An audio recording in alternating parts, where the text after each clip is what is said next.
I started working, and everything went through. And after a couple of months, I think accounts or the human resources found out that my visa didn't allow me to work full time.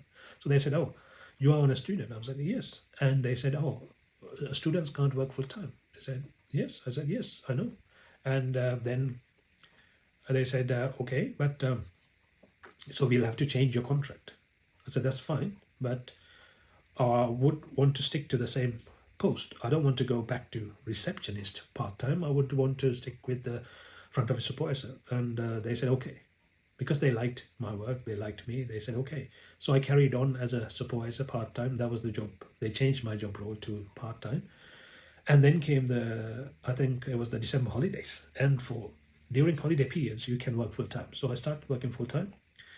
And my manager was Aiden. He was a Turkish manager at the time.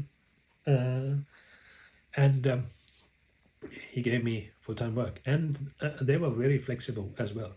They let me choose the shifts according to my lecture times. So sometimes I had split shifts. I worked in the morning. If I had a lecture in the afternoon, it was 2 stops from Canary Wharf to London Bridge. So I was just took the Jubilee line, 10 minutes, and I went to the lecture, came back to another shift. So I did split shifts, and sometimes I stayed over in the hotel if I was doing a night shift, a late shift, and a early morning shift.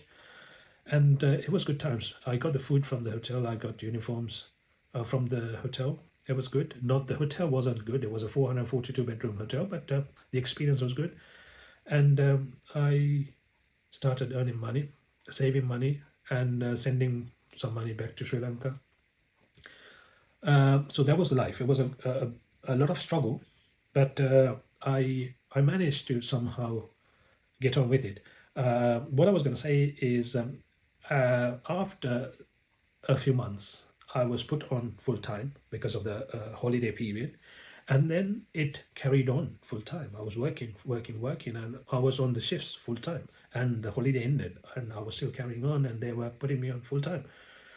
And one day I spoke to my manager and asked him, "Aiden, I know you put me on full time.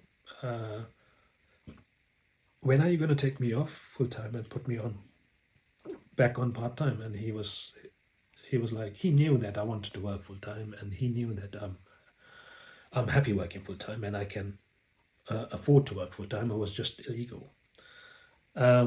He said, do you want to go part time?" I'm like, no, I just wanted to know. I would love to work full time, but I just wanted to know because then I can, maybe find some cash in hand job or something, because I want to have more money. And he said, if you don't want to work part time, I'll just carry on full time. And by the time accounts find out, it'll be summer holidays again. And that's exactly what happened. And it carried on. And I stayed there for 4 years. And I saved a lot of money. I paid a lot of tax, obviously, because I was working so much. But I saved a lot of money, and I loved the place. I thought this is it, because I felt like this is my home. I could do anything I like. I could invite my friends. I could book a room and not charge them. Not that the management knew it, but I learned ways of doing things, sliding things, so that I can let the housekeeper know, oh, it was a room change. A guest didn't like that room, so I moved them. So that's why the room is dirty. Just clean up the room, and I didn't have to do anything in the system. I just blocked the room, put it out of order. It was not legal stuff, but I did it. At the time, I didn't understand the consequences. I was still in my 20s, and I was trying to show off, basically. I'm not saying it was anything good, but it was dirty things. It was bad things that I did in my life. And once I remember a guest who stayed for a long period, and he was most of the guests were very friendly with me, because I was very customer focused. And also something, a secret that I want to disclose is, many people in the hotel, they stole money from whenever they can. And I also contributed to that, which is bad, I know.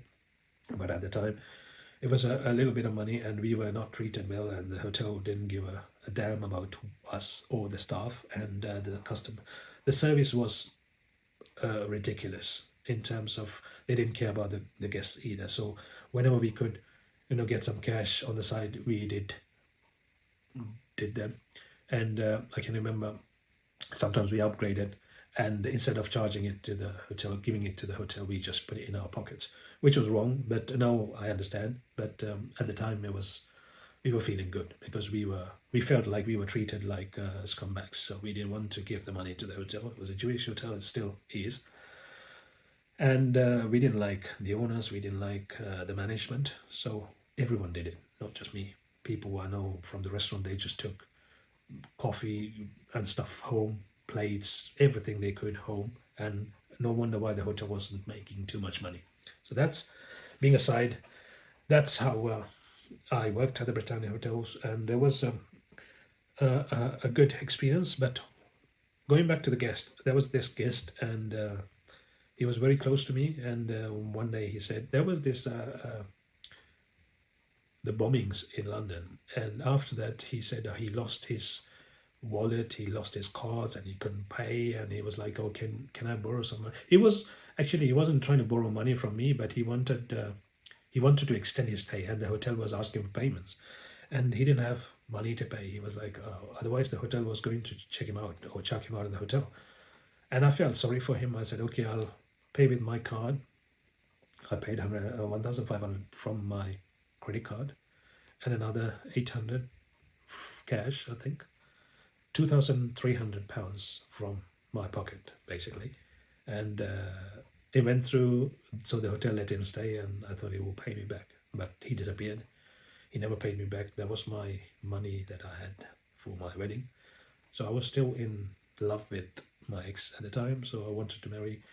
And yeah, in 2006, I went to Sri Lanka to get married. So next coming up is the marriage and my ex-wife's life, and the disaster that happened. So a lot of secrets coming up next. Stay tuned.